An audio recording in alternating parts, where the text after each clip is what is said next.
का कोई भरोसा कर सकता है क्या? మిత్రులారా, కాంగ్రెస్ ఎంత అబద్ధాల కోరు అన్నటువంటి విషయము తెలంగాణ ప్రజలకు తెలిసినట్టుగా మరెవ్వరికీ తెలియదు. నేను మిమ్మల్ని అడుగుతున్నాను, కాంగ్రెస్ యొక్క అతిపెద్ద నాయకుడి పుట్టినరోజు నాడు రైతుల యొక్క రుణమాఫీ చేస్తానని చెప్పి వాగ్దానం చేసింది. అబద్ధం చెప్పిందా లేదా? ఇప్పుడు 15 ఆగస్టు వరకు ఈ వాగ్దానాన్ని వెనక్కి తోశారు. లోకసభ ఎన్నికలు అయ్యేదాకా ఆగి ఆ తరువాత చేతులెత్తేయబోతున్నారు. ఇది మిమ్మల్ని మోసం చేయడం కాదా? మీ మనోభావాల్ని దెబ్బతీయడం కాదా? వీళ్ళు వేములవాడ రాజన్న మీద ప్రతిజ్ఞ చేస్తున్నారు, ఒట్టు పెట్టుకుంటున్నారు. కానీ మరొక వైపు సనాతనాన్ని తిడుతున్నారు. సనాతన ధర్మాన్ని తిట్టేటటువంటి వాళ్ళు పెట్టేటటువంటి ఒట్టుని ఎవరైనా నమ్మగలరా?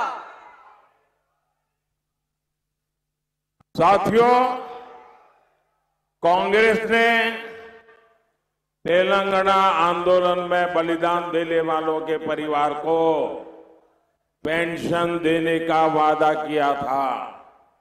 कभी भी वो वादा पूरा किया क्या?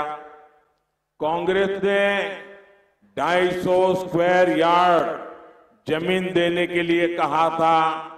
आप बताइए, जमीन मिली क्या? कांग्रेस ने महिलाओं को हर महीने 2500 रुपीज देने का वादा किया था। आज तक यहां की महिला इसका इंतजार कर रही है। यहां तेलंगाना में पावर कट इतने ज्यादा बढ़ गए हैं कि लोगों का जीना मुश्किल हो गया है।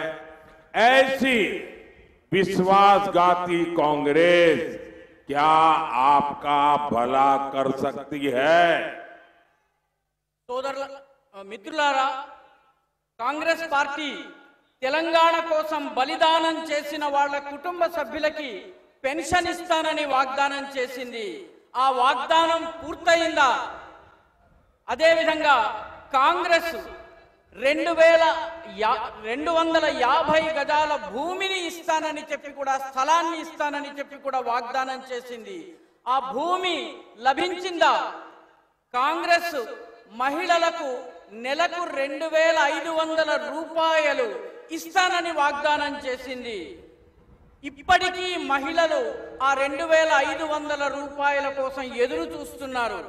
ఇక్కడ తెలంగాణలో విద్యుత్ కోతలు, పవర్ కట్స్ ఎంతగా పెరిగిపోయినాయంటే ప్రజలకు ఈ గంట గడవడం కష్టమైపోతోంది.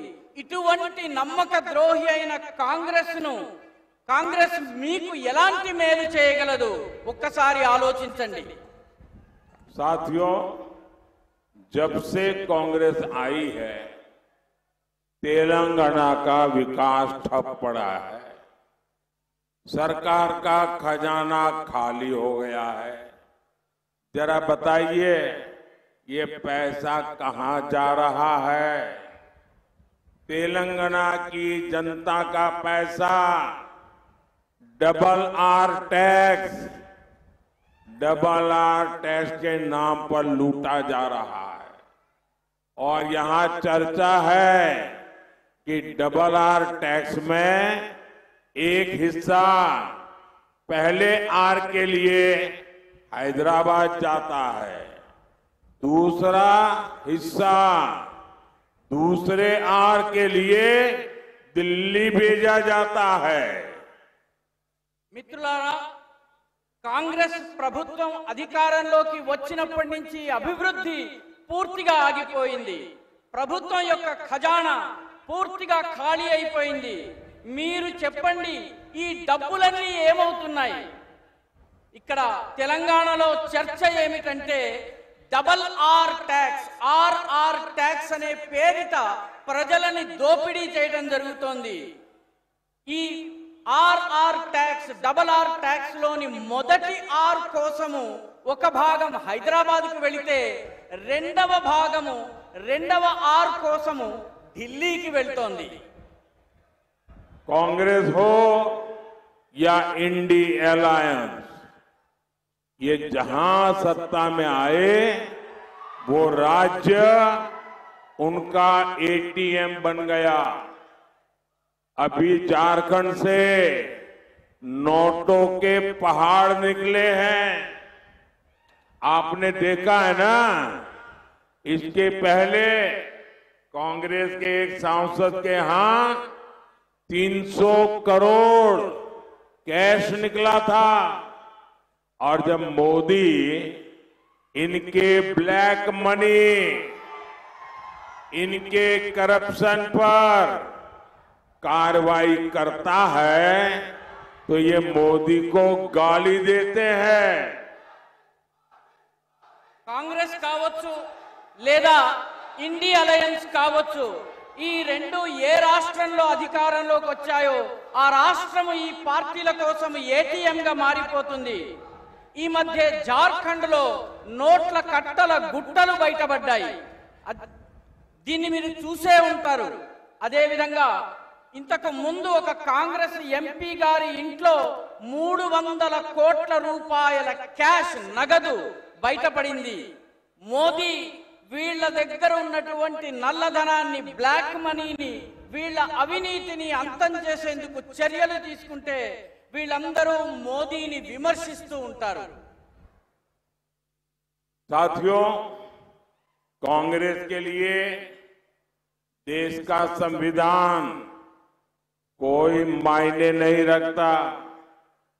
बाबा साहब आंबेडकर ने खुद कहा था कि भारत में रिलीजन के आधार पर रिजर्वेशन नहीं मिलना चाहिए, लेकिन कांग्रेस ने कर्नाटका में बीसी आरक्षण काटकर मुस्लिमों को दे दिया है।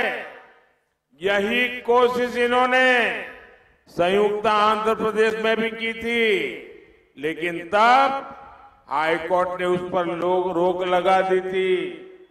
ये बात कांग्रेस को खटक रही है, इसलिए ये कांग्रेस कानून बनाकर एससी, एसटी, ओबीसी इनका आरक्षण हटाकर अपने वोट बैंक मुसलमानों को देना चाहते हैं। जितना आरक्षण आज एससी, एसटी, ओबीसी को मिलता है वो खत्म करके इंडी अलायंस पूरा का पूरा रिजर्वेशन